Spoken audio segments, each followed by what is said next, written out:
Bonjour à tous, je suis ravie de vous retrouver pour l'analyse de la nouvelle lune du 20 novembre prochain.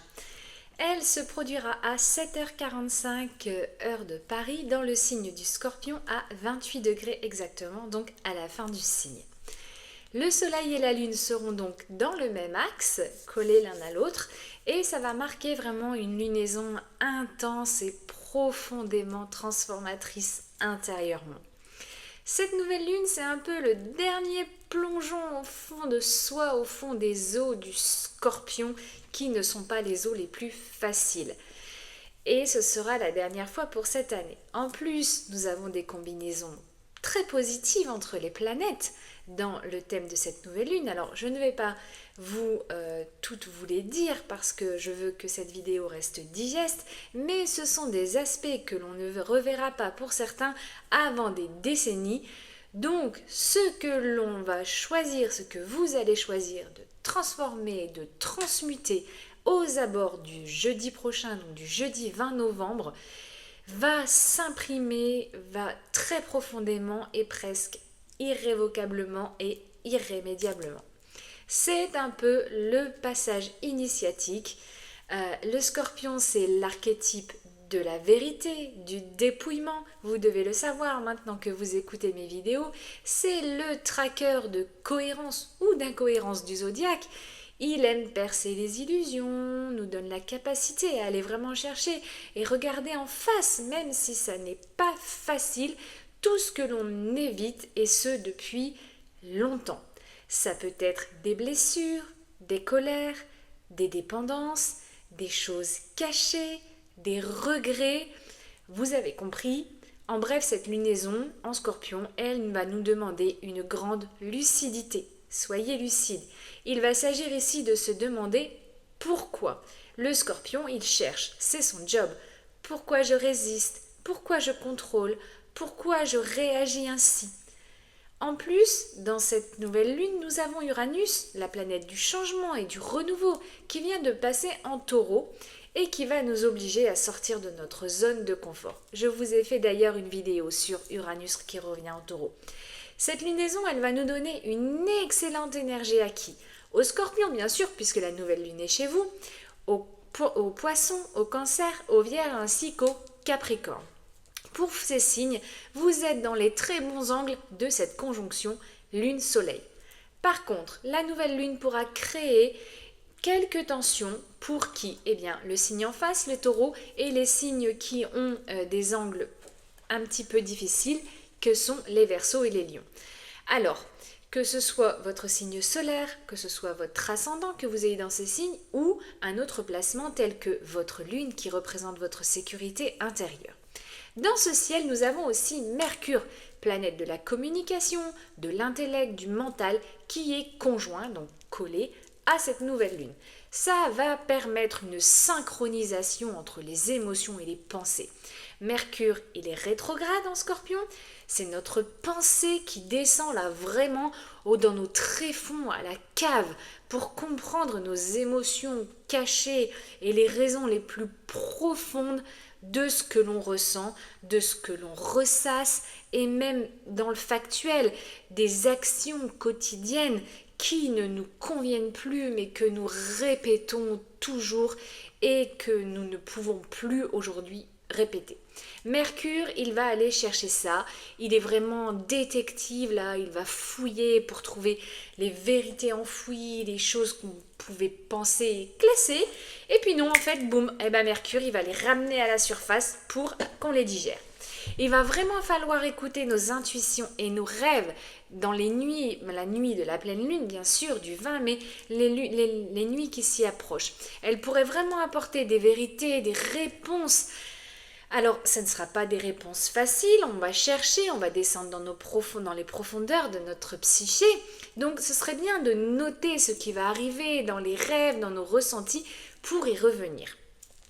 En plus, Mercure, qui est conjointe à cette nouvelle lune, on a la lune noire.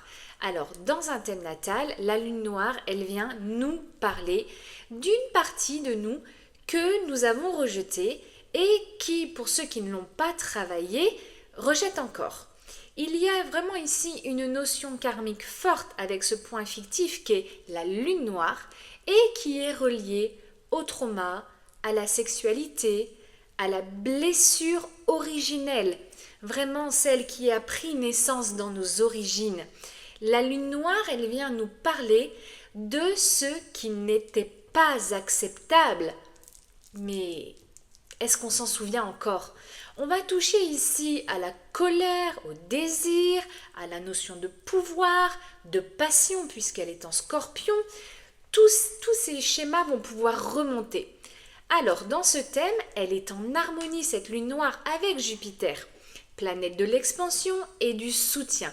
Donc, ça va être difficile, mais c'est le bon moment pour verbaliser un ressenti, une émotion que l'on a enfouie, cachée au fond de nous et dont on n'a encore jamais osé parler peut-être.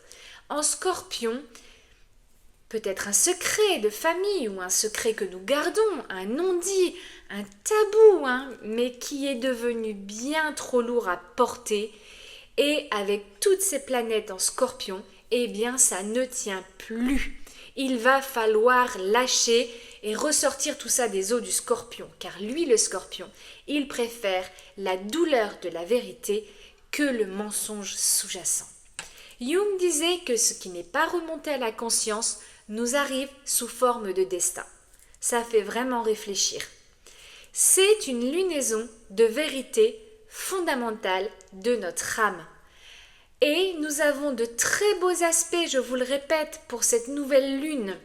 Je vous l'ai déjà dit, les planètes se soutiennent entre elles. C'est très rare d'avoir des planètes qui se soutiennent entre elles et qui donc nous soutiennent fortement. Alors, libérons-nous, c'est le moment. Ensuite, nous avons aussi Neptune et Saturne qui sont à la fin des Poissons, toujours rétrogrades aussi, et qui, eux, sont aussi en aspect harmonieux et viennent apporter sagesse, structure, cadre, même enseignement pour Saturne. Et pour Neptune, il vient nous apporter l'inspiration, l'intuition et surtout la foi, la reconnexion.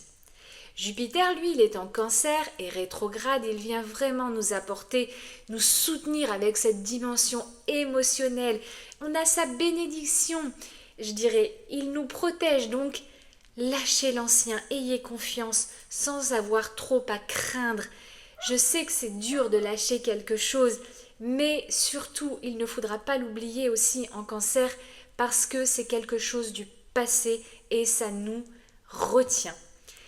Saturne, il structure, Neptune, il inspire et Jupiter, il amplifie et il nous protège. Donc, on est vraiment dans un climat de soutien spirituel très très fort.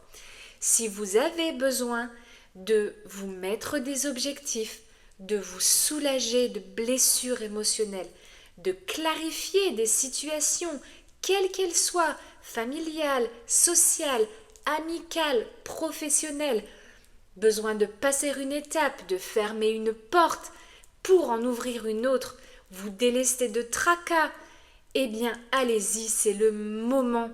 Faites juste un petit peu attention avec Mercure qui est en Scorpion à ne pas être trop incisif ou trop direct, trop franc. Il va falloir trouver le bon équilibre des mots et s'adapter à votre interlocuteur parce qu'il peut être incisif, mais allez-y, c'est le bon moment. Ensuite, nous avons Vénus. Elle aussi est en Scorpion. C'est vous dire à quel point ces énergies plutoniennes, puisque le Scorpion est régi par Pluton et Mars, mais là, les énergies plutoniennes sont présentes dans cette lunaison et l'énergie d'action aussi avec Mars. Eh bien, Vénus, elle n'est pas à son aise. Ben non, elle est en domicile en Taureau, donc dans le signe en face. Et là, en Scorpion, elle pourrait comme se sentir, disons, attaquée peut-être, pas très bien, elle n'est pas à l'aise. Elle vient nous parler ici du rapport au corps. Peut-être que celui-ci n'a plus envie de subir. Après, tout cela dépend de votre contexte de vie. Mais peut-être votre corps va-t-il venir vous susurrer pour certains, vous crier pour d'autres. Stop à quelque chose et il faudra l'écouter. Le corps parle et nous indique aussi les mots MAUX de l'âme, de votre âme.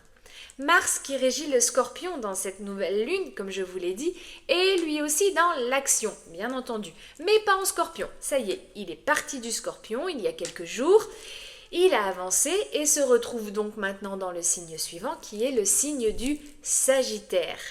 Il n'est pas trop mal dans ce signe, il est même bien, je dirais. Alors dans ce signe du Sagittaire, il va vouloir bouger, Mars, il va vouloir voyager, il a soif de connaissances, mais il est en opposition avec les Gémeaux. Alors les Gémeaux, vous pourrez peut-être faire preuve d'impatience pour certains. Faites attention, mais ne vous inquiétez pas, ça va passer et vous saurez vous adapter car vous êtes adaptables les Gémeaux. Enfin, Pluton, planète de la transformation, de la mort symbolique, pour renaître, pour élaguer, brûler et reconstruire, est en tout début du Verseau et il ne fait pas d'aspect négatif pour cette nouvelle lune. Mais c'est génial! Donc, il est porteur de nouveautés et de renaissance, mais vraiment dans tous les sens du terme. C'est le moment de lâcher ce que vous avez à lâcher. Cette position, elle est très positive pour les Verseaux, les Balances, les Gémeaux, les Sagittaires et les Béliers. Alors, osez la transformation pour les signes que je viens de citer. Le Scorpion a toujours été associé au cycle de mort et de renaissance avec Pluton. C'est la vraie clarté qui naît après la crise et le chaos. Mais c'est ainsi. Dans la mythologie grecque, c'est Perséphone, dans la mythologie égyptienne, c'est Isis et Osiris, mais symboliquement, ça vient nous apprendre que l'on ne renaît jamais sans traverser le royaume des morts. C'est ainsi. Alors oui, c'est flippant. Mais est-ce que ça ne l'est pas plus que de rester avec des boulets aux pieds, un sac de plomb sur le dos ou une voix tue toute sa vie? Chacun a son libre arbitre et je suis vraiment de cette école. Les astres proposent des énergies et c'est vous qui en disposez à votre guise.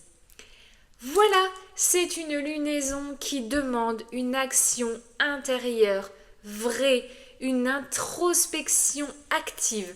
On a un beau triangle d'eau entre le Scorpion, le Cancer et le Scorpion, le Cancer et le